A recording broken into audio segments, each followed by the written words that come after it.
Or back after a long time. We have a couple of people here from our membership team, and they have some envelopes that give information about our community. And if you would like that information, if you're here for the first time, just raise your hand when I tell you to. They'll come and give you the envelope, and in the envelope is a blue card. If you fill out the blue card and give it back to one of them at the end of the service, they will give you this little free book called How to Speak Science of Mind, which is where you are in a Science of Mind community. So, and you'll be able to navigate through that wonderful prayer that Leslie spoke for us this morning. So, anybody here for the first time that would like our information? There's one right back there, couple. Welcome, so sincerely welcome. I would love to meet you personally after the service.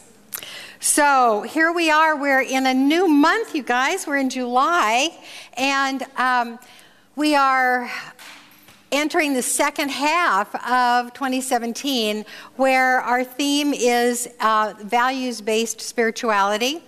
And each of you is encouraged to live a value every single week. There's this little place on all of our bulletins right here where it says the value that I will express and live through this week is. You can choose any value that you like.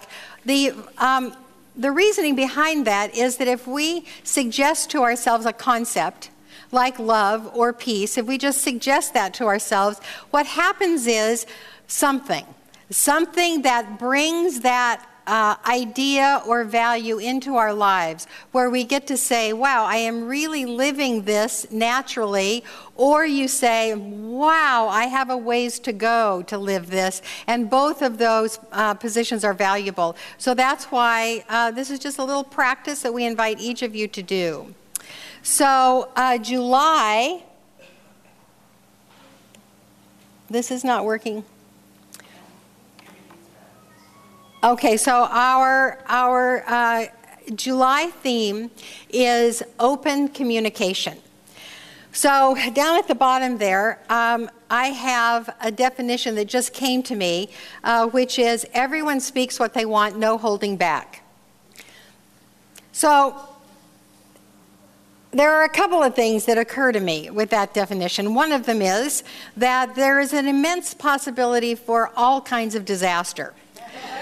If anybody speaks what they want, no holding back, especially if it is someone who hasn't really examined their life. They're unskilled in a number of ways. They're reactive. They are centered in comparison or in competition or in circumstances, and they give forth with the first thing that comes to mind. It can be damaging. It can be hurtful, right?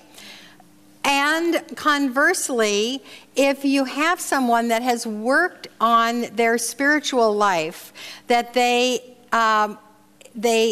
work at being at that spiritual high ground, that all of their communication comes from a desire for agreement and peace and empowerment and inclusivity, where they come to any communication knowing that they are facing a divine being, then you have a really good possibility of everybody speaking what they want, no holds barred, and it coming out really empowering and fabulous and high. But it takes some work, and that's the work that we're going to do today. So, next slide. There's a Sanskrit term, namaste. I'm sure that we've all heard it. And there are a number of definitions of this wonderful word. As in any holy language, the definition is rich and complex, and many, many things go into that one word that means a whole bunch of things.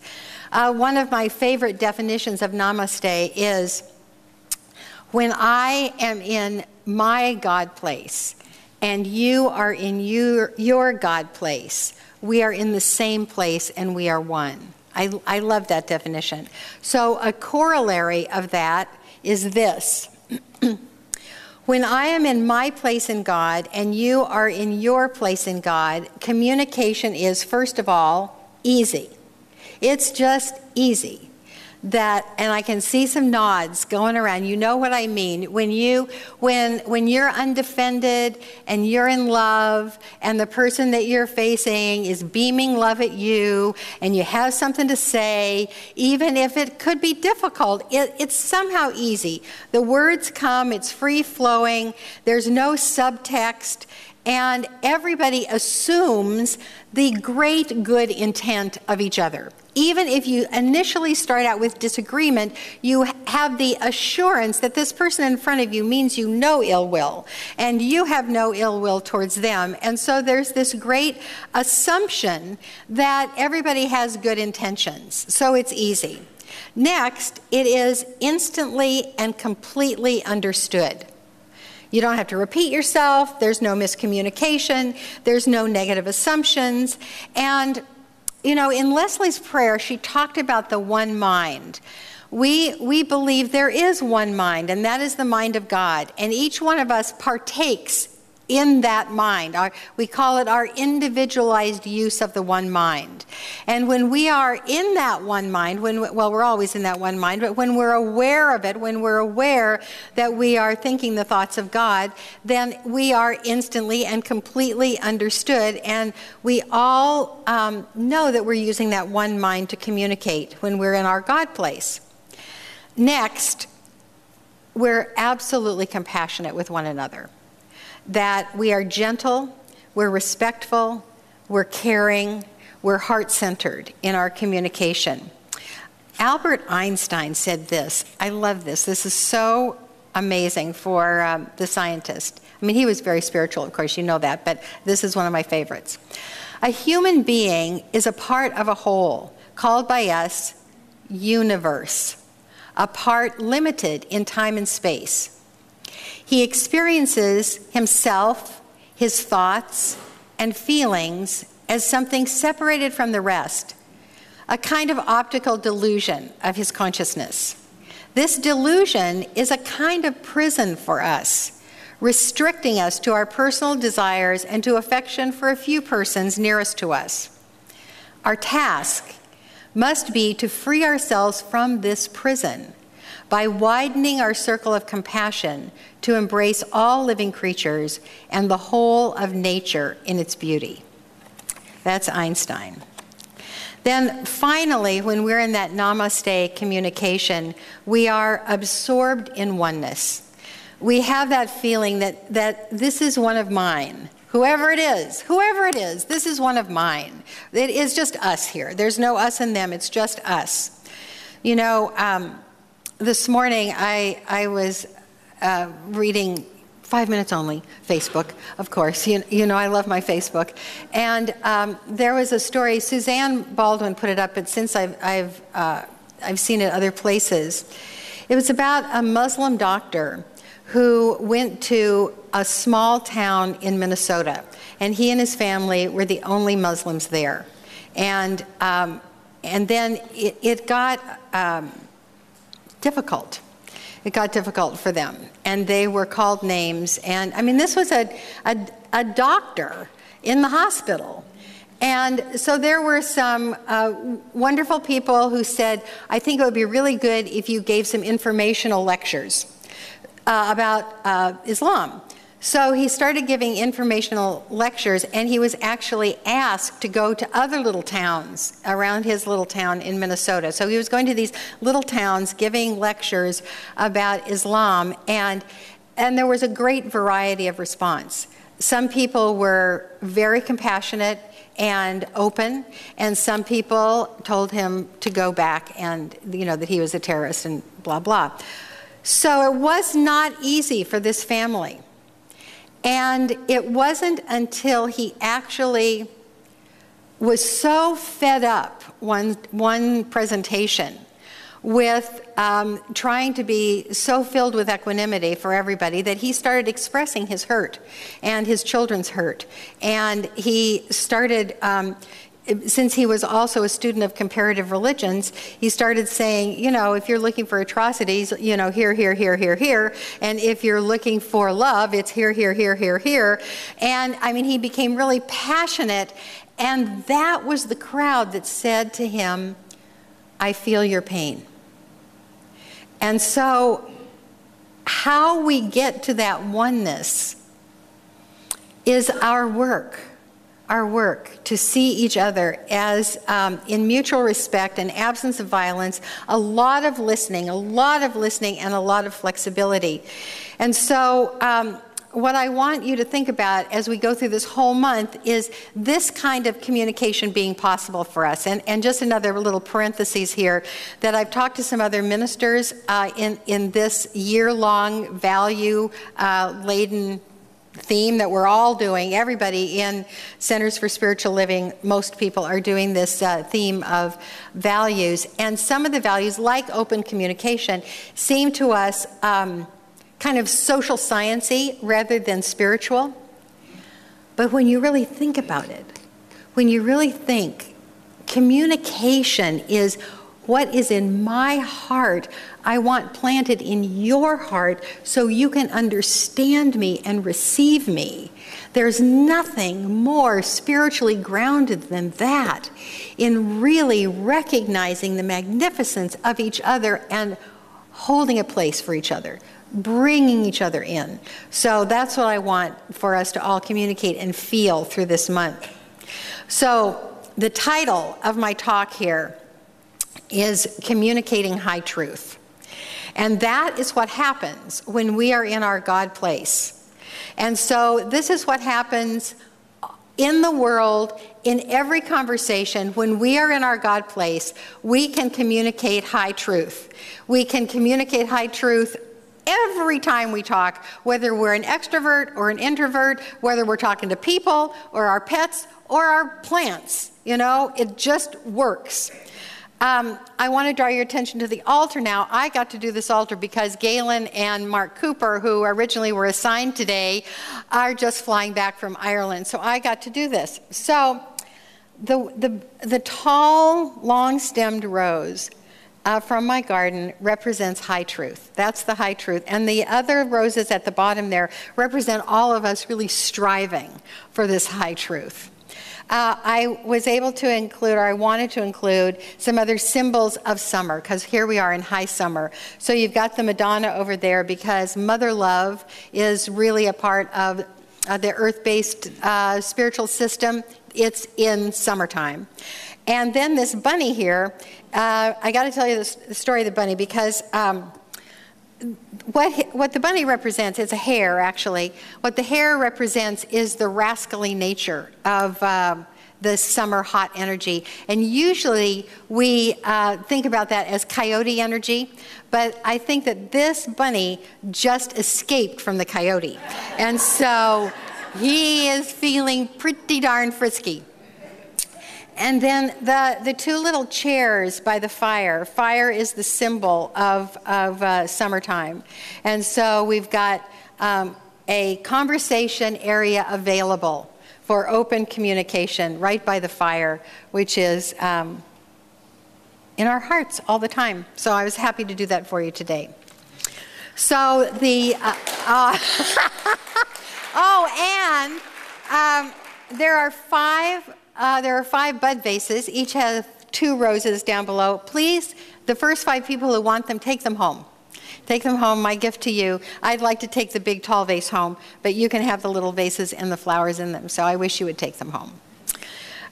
So the values today, the first one that we're going to talk about is delight, because when you're in your God place and your person is in their God place and you communicate, it's so delightful. It's just like the bunny here. It's fun. It's great. It's heart-opening. It is delightful.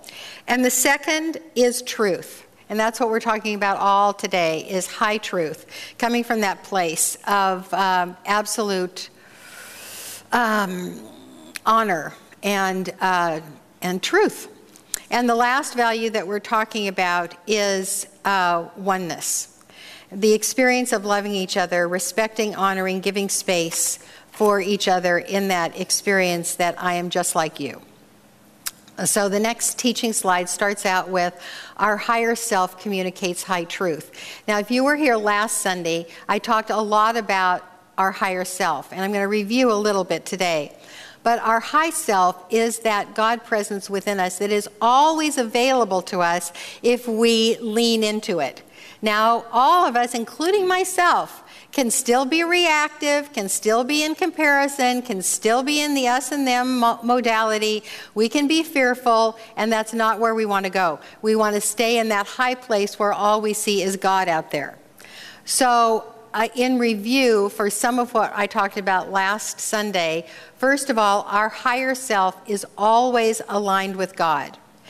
Now, we always are aligned with God because there's only one life. That life is God's life. That life is my life now and your life now. But we're not always aware of that. And so when we are living in our higher self, we are aware of being in that God place. We know that our life is aligned with God. Our thoughts are aligned with God. The felt state that we have is filled with peace and equanimity and love. And that's the experience of our connection with our source. How many of you have felt this? Yeah. Okay.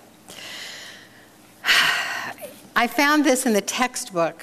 It's a meditation by Ernest. It was one of those things where I was looking for something else and I came across this. It's on page 299 if you want to find it. God in me is unified with God in all. This one is now drawing into my life all love and fellowship. I am one with all people, with all things, with all life. As I listen in the silence, the voice of all humanity speaks to me and answers the love that I hold out to it. So the next thing about being in our higher self is that we are connected to others and to our good. There's only us out there, and all of the good that we desire is already connected to us because God is the pattern that connects, and we are connected to everything. So my life is your life, is God's life. We don't have to connect, and just continuing with this little meditation to finish it up. The great love which I now feel for the world is the love of God, and it is felt by all and comes back to me from all. I understand all people, and this understanding is reflected back to me from all. I give friendship, and therefore I have friends. I help, therefore I am helped. I uplift, therefore I am uplifted.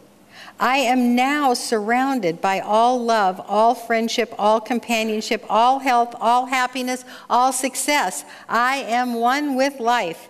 I wait in the silence while the Great Spirit bears this message to the whole world. Isn't that just amazing and beautiful? That radiating from me is this experience of infinite good, and it just reaches out to the whole world. And then finally, when we are in our higher self, we are honorable. We are integrous. We are honest. We are kind. We do not take advantage. We're trustworthy. We're absolutely safe. People can tell us anything. We hold it in sacred honor. And to see us is to see God. That's what happens when we are in our higher self. So in this world, we have a lot of invitations to be in the muck, right? We have a lot of invitations to compare, contrast, condemn. But there is this invitation within us that says, no, the way to peace is to be filled with the love of God that is already within you and operating through you, setting aside the condemnation of all, looking to that which we love. One of the things that happens to me more and more now, and as I share this with people, they go, oh yeah, me too. And that is that, like when you're in some place like the airport, I see people that I think I know everywhere. Oh, don't I know that person? Don't I know that person? Everybody looks familiar, and I'm seeing nods. It's like, I really know I haven't met them, but they really look familiar. And that is such a confirmation of us all being one. I just melt into that feeling of, no, I don't know them. Yeah, I do. Yes. So now, I'm going to teach you how to communicate high truth. Are you ready for this? Yes. This is the essence of the talk, all right? Communicating how how to communicate high truth. And the first thing I want to tell you is, it doesn't matter what you say. It doesn't matter what you say. You can pretty much say anything, because it is the come from place that you want to communicate. When you are in that place, which I'm gonna describe now. First of all, I want you to look at this beautiful, beautiful picture of people around a campfire, imagining that they are telling each other the high truth. You don't have to say these things that I'm going to tell you now, but if you hold them in your awareness as you walk through life, you will communicate high truth all the time. So you get this. It's not necessarily what you say, but it is what beams from you. And the first one is, you are an unrepeatable miracle. You are an unrepeatable miracle. There is no one like you. There is no one that loves like you. There is no one that respects integrity like you. There's no one that gets involved in your kinds of things in life. You are an unrepeatable miracle. God made you perfect and unique and broke the mold after you got hatched. That's it. You are an unrepeatable miracle. So if you paused before you spoke to anybody, and you just got that in your awareness, I am standing in front of an unrepeatable miracle. That beams from you, and then anything you say is in service to that communication. So,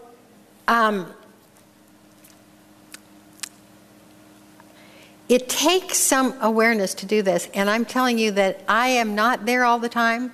I know this because I hear people, and it happens on Sunday mornings, sadly, that I don't give individuals every single thing they want.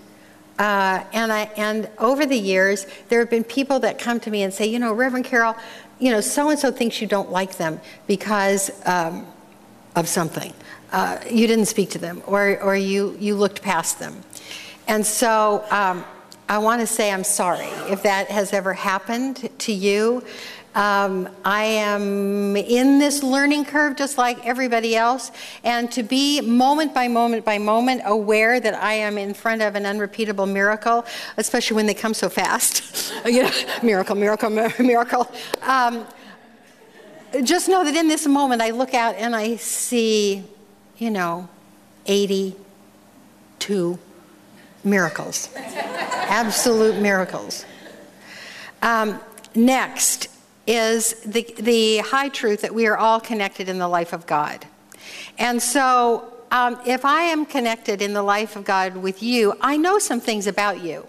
I know some things. I know that you are absolutely sacred and holy. I know that you are in your perfect place, whether you or I even realize it. I know you're in your perfect place for your greatest good, your greatest growth, your greatest learning. And I know that you are in my space here for a very good reason. And I may not know what that is, but I know that there are no accidents in God. So I know that we are connected in this divine life, and that is really, really good. Next, your needs and wants are important. Now, this is really good for somebody that you just pass through, like the checkout person at Safeway. For you to have this on your mind, the people at Safeway, they've got families, they've got health issues, they've got money issues.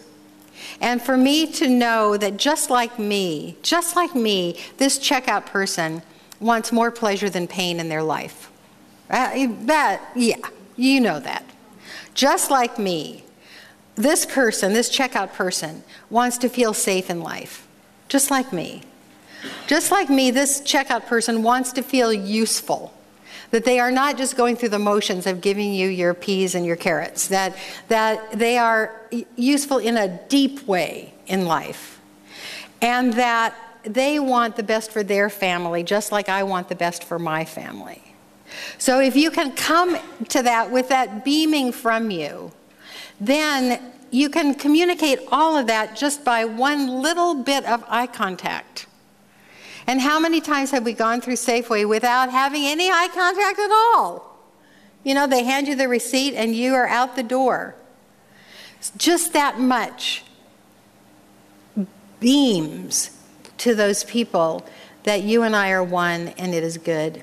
And then finally, your life path is as important as mine. And that's especially true for people that help you, in service to you. Yeah, they're in service to you so that your life can work, but their life path is just as important as yours. They are on this earth for no accident. So I want us to imagine what would happen if, and I'm going to send these out in the letter that goes out, just these 4 come from places in communication. So like one idea is to put these on the door that you go out of every day, whether it's your front door or your door to your garage, just put it on the door so you see it. This is my come from place today. If everybody did this, there would be peace on earth, no problem, right? No problem. We would just be little pumpkins in the same boat. What is it that, is it Hafez who said that God is like being with a great fat person in a small boat that's filled with love? You know, that would be, you know, what we would all be feeling. And I want you to know that this is what our practitioners are trained to do. This is their come from place with every single person that they pray for. These are our practitioners this morning. And you go to them because you're not feeling this, right? You're feeling inadequate. You're feeling confused. You're feeling sad or limited in some way. And they look at you like you were baby Jesus. You know, you are an unrepeatable miracle here for a very important purpose, and I am going to lay the truth on you, and you're going to feel changed. Right? Yeah, exactly. So give them some work today. In conclusion, it's the 2nd of July, and the 4th of July is the birthday of our nation. This is high truth from the Declaration of Independence. And it basically says what I've talked about today. We hold these truths, these high truths, to be self-evident, that all men, which came to be all women and all white men and all black men and all brown men, and brown women and black women, are created equal. That they are endowed by their Creator with certain unalienable rights. That among these are life, liberty, the pursuit of happiness, the pursuit of love, the pursuit of right livelihood, the pursuit of being in your right place at your right time. All of it is for everybody. So, the reprise of our values today, which I want you to live with enthusiasm, delight, truth, and oneness. I want to remind you to be sure to take the little bouquets at home. And at this time, when we do our inner work at the end of the talk, I would love it if the practitioners would surround the room.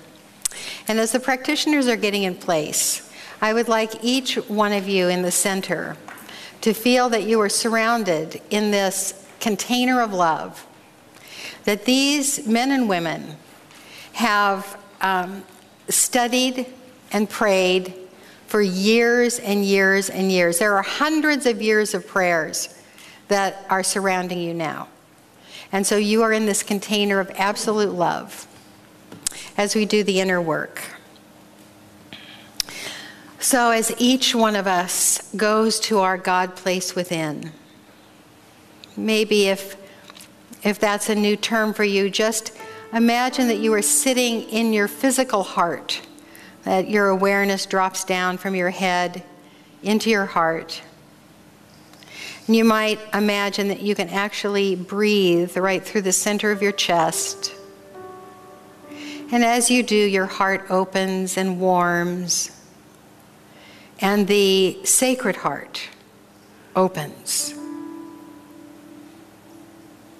where from this moment forward, we see every day as a miracle, and every person in it as a miracle of creation.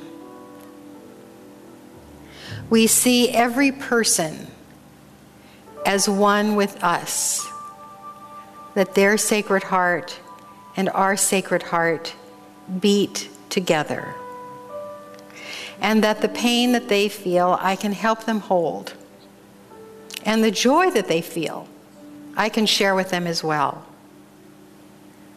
That each one of us is absolutely essential to the whole of God. If one of us were missing, the whole would not be whole. It would not be complete. Each one of us is essential to the whole nature of God. And so in this moment, we recommit. We recommit to the high truths as we understand them.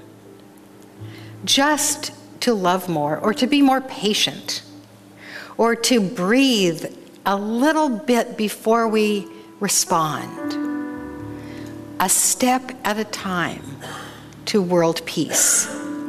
A step at a time to mutual love. A step at a time to divine oneness. And we live our high truth. I give my thanks for each heart being dedicated to the work at hand, and each person being dedicated to being an example of living these high truths so that peace may prevail. And so it is. Amen.